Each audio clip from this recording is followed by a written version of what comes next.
Hi everybody, how are we today? Hope everybody is having a great day and the storms are lessening in your area. We've had some absolute whoppers lately and the dust on the pool looks like a chalkboard. I'm just moving that light because it's very bright. Okay. Yeah, it's been a bit weird, the weather, hasn't it? So, this is not perfect by any means. Apologies in advance. Now, something that went on recently, we like to play board games at our house. I remember as a child, I loved board games and I wanted mum and dad to play, quite a bit.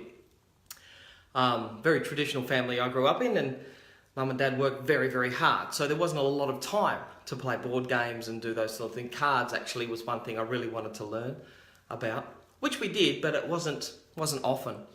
And they just never seemed to have the time.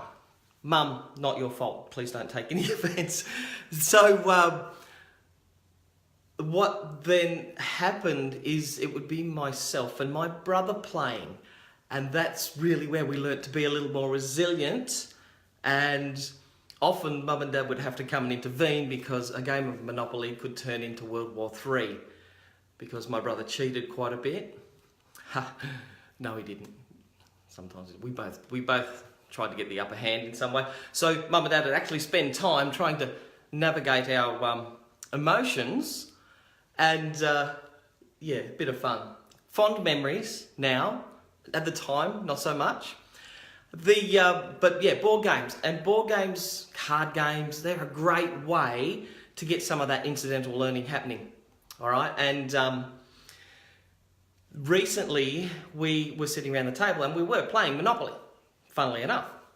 And my eldest boy was the banker.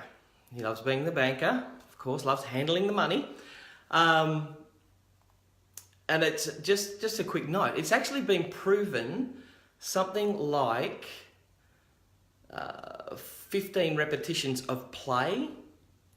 Okay, if we're learning a concept, 15 repetitions of play to do with that concept is equal to 400 repetitions the other way with instruction and that sort of thing. So that's a big gap. So if you can play something and run over a concept 15 times, that's going to build that synapses and cement that learning a lot more. And anyway, so Angus was playing, he was the banker in Monopoly, and something came up which I thought, wow, yeah, that's disappeared. And it was to do with counting back, okay? So if you're from the 80s or before, you will know, having worked in the checkouts, etc., that we count back the money. We were taught to count back the change. Now, it is a very plastic world, isn't it, at the moment? And so this is not a skill that we see anymore. And I'd be really interested to know if anybody has recently been to a shop of some sort and the checkout people have counted back the cash. So anyway, this was something we were teaching Angus as we were going along. We're thinking, yeah, well, this is actually a really good concept to use to do with that mental problem solving, that sort of thing, and to really know where you're at. Because I've been to some places, I'm not mentioning any names, that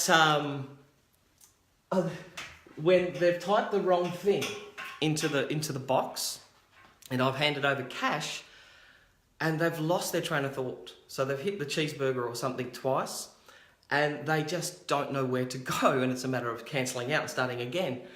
If that's the case, just a simple thing, that mentally counting back and having that estimation and knowing what's going on, money-wise, can be a really handy tool. Anyway, so I just wanted to remind a few of you about the old counting back, and it's probably not something you've thought about often, but just a simple way that we started to teach Angus about this, and he picked it up pretty quickly. And it'll vary for the ages of the kids. But basically, we have the item, whatever it is, that equals a dollar value. Okay? So, for instance, this little Tim Tam here, I've done the Coles Mini things again. Oh, it's upside down. So if you want to see a recent blog, we put little magnets on all of those Coles Minis. We can stick them on the fridge and play games. So here's my Coles Mini. Plug for Coles there. There you go.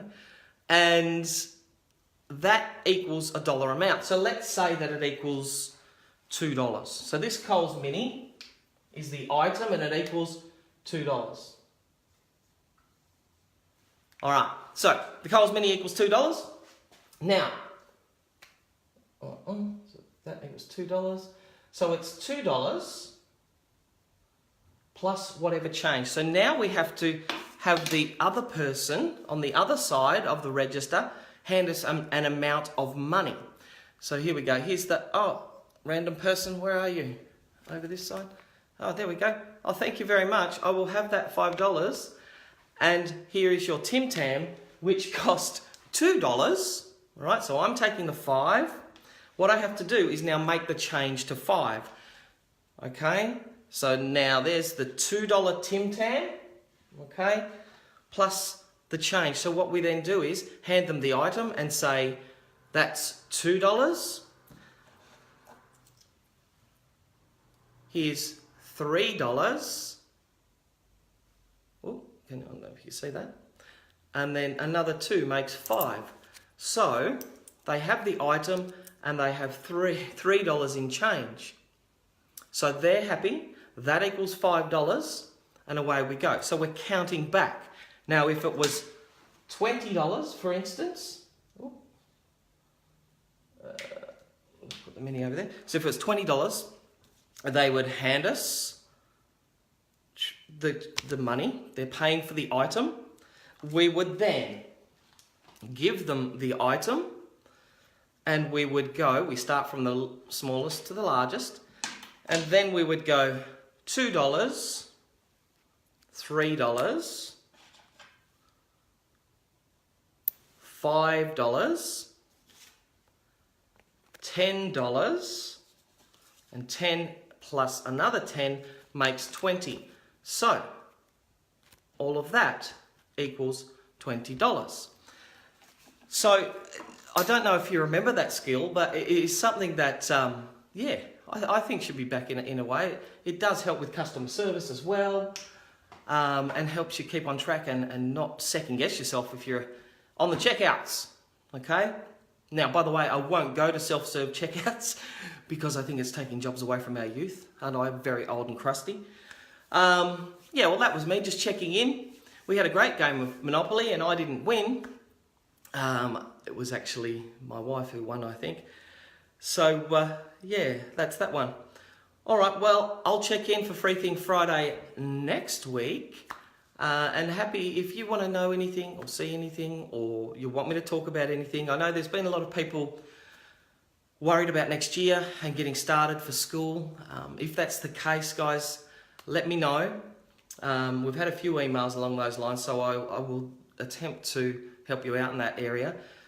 From my experience, though, it does come down to rewiring the brain, which if you've been following me for a while, you'll know that that's a big passion of mine, and getting a brain prepared to learn. And if you want to know more about that, just follow our page. There's a link there somewhere. You can join the live training and have a bit of fun, as long as it wasn't like Tuesdays where the internet didn't work. That wasn't great. There's 140 parents, poor things, waiting to see what I had to tell them about, and it just didn't work. You don't need to know that. That's a random fact. All right, well, have a marvellous weekend. And let's hope the weather isn't as cattywampus as it has been. Let's hope it's sunshines, lollipops, rainbows and everything. All right, amazing people. Bye for now. Have a great day.